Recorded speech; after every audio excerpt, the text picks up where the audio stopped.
ভোর তখন 6টা। ঝুমুর ঘুমোচ্ছে এখন। তখনই ঝুমুর আম্মু এসে ঝুমুকে ডাকতে লাগলো। ঝুমু, এই ঝুমু, ওঠ। ওফ মা, সরো তো, ঘুমাতে দাও তো, ডিস্টার্ব করো না তো। বাড়িতে এখনো অনেক কাজ বাকি আছে। বাড়িতে একটা উৎসব উৎসব ভাব। আর তুই কিনা এখনো পরে পরে ঘুমাচ্ছিস। কেন, হঠাৎ এত আয়োজন কেন? তুই কোন দুনিয়ায় থাকিস রে? তুই জানিস না কি হয়েছে? না তো, কই, আমি তো কিছুই জানি না। হেয়ালে না করে বলো তো কি হয়েছে। আজকে যে রাফি আসবে লন্ডন থেকে। হোয়াট? আজকে বিকেলে ওকে এয়ারপোর্টে রিসিভ করতে যাবে সবাই। তুই যাবি নাকি? রাফি নামটা শুনে বুকটা ধক করে উঠলো। না আম্মু, আমি যাব না। আচ্ছা যা, গিয়ে ফ্রেশ হয়ে আয়, তারপর এসে নাস্তা করবি। ওকে আম্মু, তুমি যাও, আমি আসতেছি। তাড়াতাড়ি আয়। ঝুমু ওয়াশরুমে চলে গেল। তাড়াতাড়ি ফ্রেশ হয়ে বারান্দায় গিয়ে দাঁড়ালো। ঝুমু এবার এসএসসি এক্সাম দিয়ে কলেজে অ্যাডমিট নিয়েছে। বাবা মা থেকে শুরু করে পরিবারের সবার চোখের মনীষে। শ্যামলা বন্ডের মাঝে আলতা ছোঁয়ার মতো চেহারা ঝুমুর। দেখতে অনেক কিউট, হাসলে গালে টোল পড়ে। সিল্কি গালো চুল কোমর অবধি ছড়িয়ে পড়েছে। রাফি হলো ঝুমুরের চাচাতো ভাই।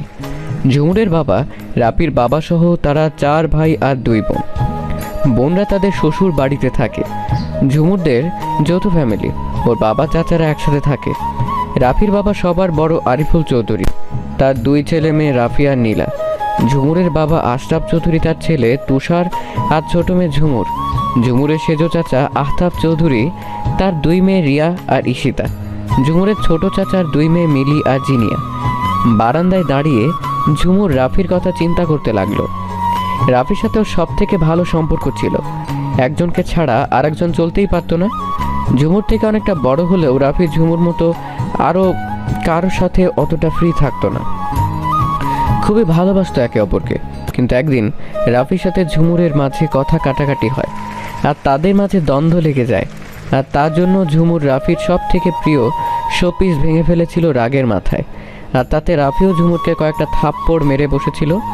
সেই থেকে তাদের সম্পর্কের মধ্যে একটা বড় ধরনের ফাটল ধরে, যার জোড়া লাগে নাই। এর 1 মাস পরে রাফি লন্ডনে চলে যায় স্টাডির জন্যে। আর 5 বছর পরে আজকে দেশে আসতেছে। এই 5 বছরে কেউ কারোর সাথে কথাই বলে নাই। দেখা তো দূরের কথা, কি থেকে কি হয়ে গিয়েছিল সেসব ভাবতে থাকে ঝুমুর। তখনই ঝুমুরের আম্মু জোরে ডেকে ওঠে, ঝুমু, এই ঝুমু। আসছি আম্মু। ঝুমু সিঁড়ি দিয়ে নিচে নামার সময় দেখতে পেল বাসাটা খুব সুন্দর করে সাজানো হয়েছে, সব কিছু গোছানো। ঝুমু ড্রয়িং রুমে গিয়ে ঝুমু চারপাশটা দেখতে লাগলো।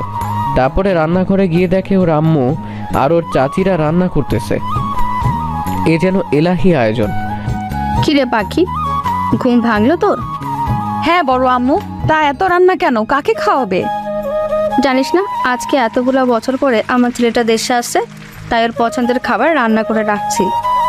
ও আচ্ছা, আমার খিদা পাইছে। আমার নাস্তা কই আম্মু? টেবিলে রাখা আছে, গিয়ে খা। ওকে আম্মু। ঝুমু খাবার খেয়ে রিয়ার রুমে চলে গেল। সেখানে গিয়ে দেখছে একটা বড় সড়ো আড্ডা জমে গেছে। কে কি পরে এয়ারপোর্টে যাবে এই নিয়ে। ঝুমু গিয়ে ওদের সবার মাঝখানে বসলো। কি করছো তোমরা? জানিস না আজকে আমার ক্রাশ আসতেছে। হ্যাঁ তো কি হয়েছে? আরে গাধা, আমরা যে তোকে রিসিভ করতে এয়ারপোর্টে যাব, সেখানে কি কিছু সেজেগুজে না গেলে হয় বল? তোরা আসলে অনেক লুচুনি। তারপরে জিনিয়া, রিয়া, মিলি, ঈশিতা সবাই মিলে একসাথে ঝুমুরকে বলল, আচ্ছা ঝুমুর, বলো তো আমাদের কোন ড্রেসে মানাবে, একটু চুজ করে দে। তারপরে তাদের সবাইকে অ্যাড্রেস চুজ করে দিয়ে নিজের রুমে চলে গেল। নিজের রুমে গিয়ে মোবাইলটা হাতে নিয়ে বারান্দায় চলে গেল। গিয়ে দোলনায় বসে গ্যালারিতে ঢুকে রাফির সাথে ওর তোলা ছোট্টবেলার পিকগুলো দেখতে লাগলো। অজান্তেই ঝুমুরের চোখ বেয়ে 2 ফোঁটা পানি বেয়ে পড়ল। ঝুমুরের রাফির প্রতি একটু ভালোবাসা কমে নাই, বরং আরও বেড়েছে। আর সে ভাবছে, সে তো আমাকে ভালোবাসেনি, আর বাসবেও না, তাহলে আমি কার অপেক্ষায় আছি? উফ, ভালো লাগে না।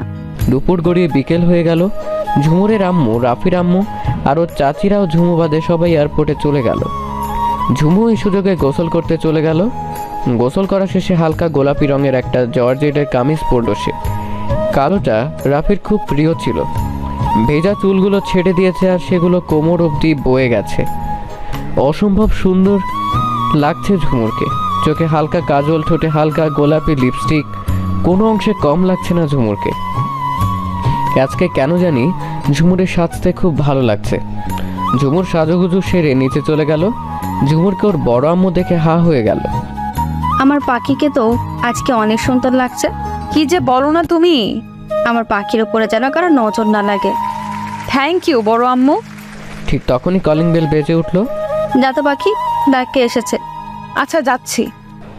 ঝুমু দরজা খুলতে গেল, আবারও কলিং বেল বেজে উঠলো। উফ, খুলছি তো। দরজা খোলার সাথে সাথে মিলি, ঈশিতা, জিনি আর রিয়া ভিতরে ঢুকে গেল।